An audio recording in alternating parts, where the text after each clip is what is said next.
আসসালামু আলাইকুম রাহমাতুল্লাহ।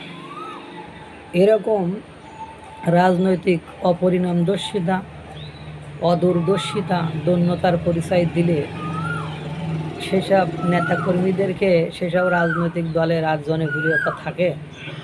সেসব রাজনৈতিক দলের আর কোনো গুরুত্ব থাকে? থাকে না। তখন তাদেরকে নিয়ে অনেকে ঠাট্টা, হাসি, তামাশা, ফাজলামি করার চেষ্টা করে।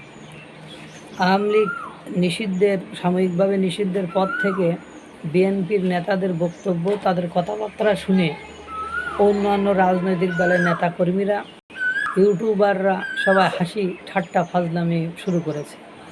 বলছে নিজেদের ফাঁদে নিজেরাই পা দিয়েছে। এটা যে তাদের কিভাবে কলুষিত, তাদের যে কিভাবে বদনাম ভেতরে ফেললো, বা কিভাবে তাদের সাধারণ জনগণ তাদের উপর থেকে আস্থা সরিয়ে নিল, সেটা তারা বুঝলো না। কারণ তারা কোনো একটা জায়গায় স্থির থাকতে পারে না। তারা কখন যে স্বাধীনতার পক্ষের শক্তি হয়, কখন যে বিপক্ষের শক্তি হয়ে যায়, তারা নিজেরাও বোঝে না। কখন যে ভারতীয় প্রশংসায় মত্ত থাকে, কখন যে ভারতীয় নিন্দায় মত্ত থাকে। তাদের দলের ভেতরে কোনো ইউনিটি এটা দেখা যায় না। যাই হোক, যেটা বলতে চাচ্ছিলাম, চট্টগ্রাম মেয়র সাদাত হোসেনের উপস্থিতিতে জুলাই সংবর্ধনা অনুষ্ঠান হয়েছিল কালকে চট্টগ্রাম একটা কনভেনশন সেন্টারে।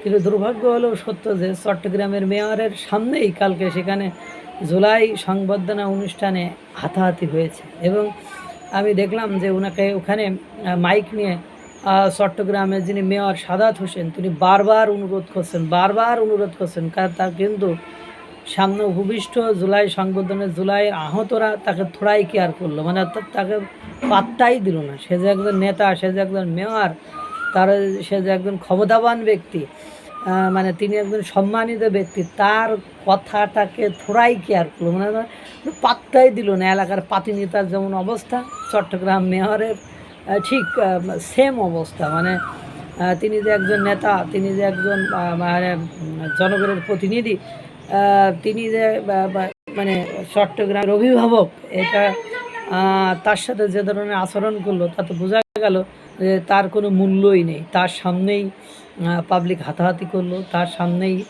মারামারি করলো, তার অনুরোধ কোনোভাবেই শুনলো না। তিনি রাগান্বিত, মানে ভদ্রভাবে বললেন, রাগান্বিতভাবে বললেন, মানে যত রকম স্টাইল আছে সব ধরনের স্টাইল ব্যবহার করলেন। কোনো কিছুতে যখন কাজ হলো না, তখন তার পক্ষের সমর্থনে থাকা ব্যক্তিবর্গের সাথে উপস্থিত আহতদের, মানে যাদেরকে সংবর্ধনা দেওয়া হচ্ছিল জুলাই গণ অভ্যুত্থানের, তাদের সাথে হাতাহাতিতে রূপ নিল। এই হলো বিএনপির নেতাদের বর্তমান সময়ের অবস্থা। এবং আপনারা জানেন, বিএনপিরা যেখানে যত অনুষ্ঠান সংবর্ধনা আয়োজন করে সব জায়গায় হাতাহাতি হয়। জনপ্রিয়তা এভাবেই যাইতে থাক, আর তারেক রহমান বিদেশে বসে থাক। আল্লাহ তাআলা সকলকে ভালো রাখুক, সুস্থ রাখুক। আসসালামু আলাইকুম রহমতুল্লাহ।